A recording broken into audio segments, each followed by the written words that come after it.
King Charles IV's depiction in the new season of the Netflix series The Crown has been criticised by a former British Prime Minister and a friend of the new monarch before the show has aired. Elizabeth Debicki will play Princess Diana and Dominic West, star of The Wire, will be taking on the role of Prince Charles as the show depicts the time during the 1990s when the couple's marriage publicly disintegrated in an era known in the media as the War of the Waleses. The show has, however, become engulfed in a backlash with calls for a boycott from UK tabloid The Mail on Sunday, the same one famously sued by Meghan Markle over a letter to her father.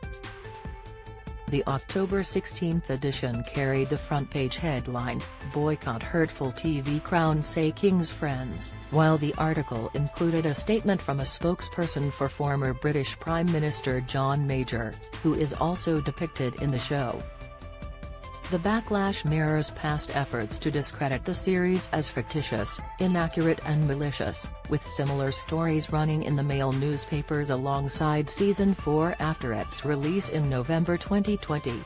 At the time, a Mail on Sunday headline read, "Prince Charles' friends launch a blistering attack on Netflix The Crown." However, a source connected to The Crown told Newsweek scandals of this kind only serve to publicise the new season and those in charge are not afraid of joining other British institutions regularly criticised by the Mail newspapers. There are people on The Crown who are rather proud to be classed alongside the BBC and the Metropolitan Police as being worthy of the Daily Mail's ire, the source said. They have helped to establish The Crown as a great British institution. It's won more awards than any other British show, more international awards and British awards than any other show on British television. Among criticism, the Mail on Sunday highlighted a plotline in which a poll suggests the British public might support Queen Elizabeth II abdicating the throne for Charles. The prince is then depicted arranging a meeting with then Prime Minister John Major to discuss whether early succession would be a possibility. Major's office released a statement reading, "As you will know, discussions between the monarch and Prime Minister are entirely private and, for Sir John, will always remain so. But not one of the scenes you depict are accurate in any way whatsoever. They are fiction, pure and simple.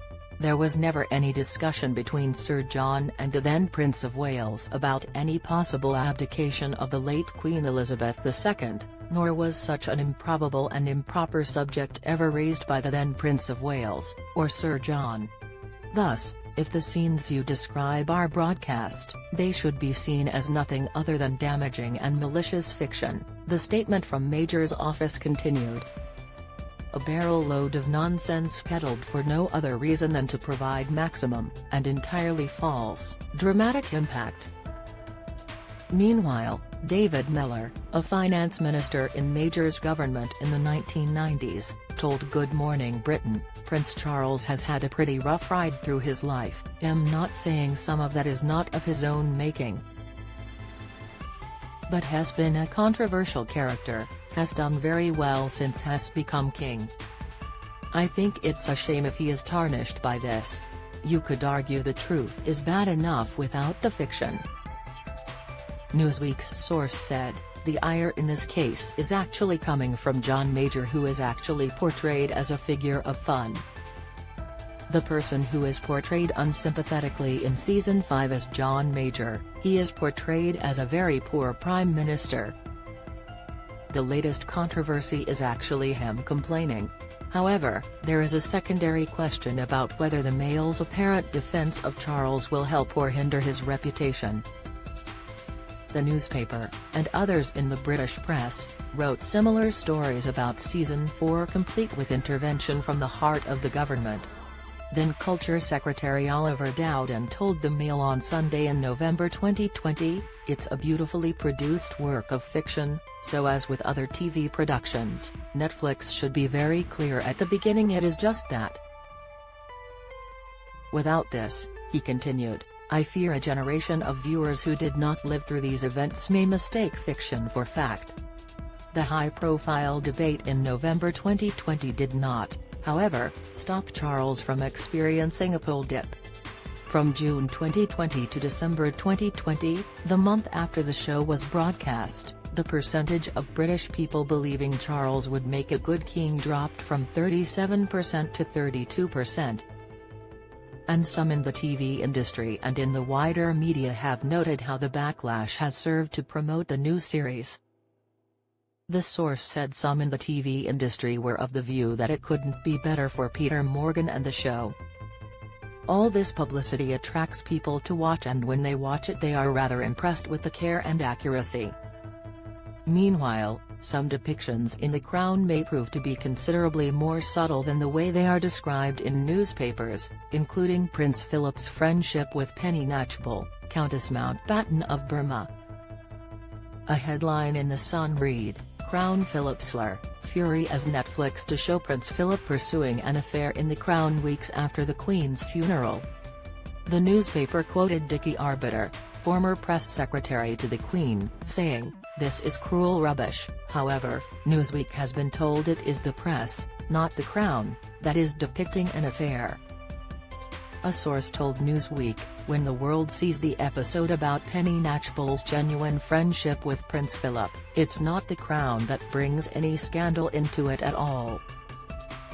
It's slept on by the tabloids as a vehicle for repeating and exaggerating rumors.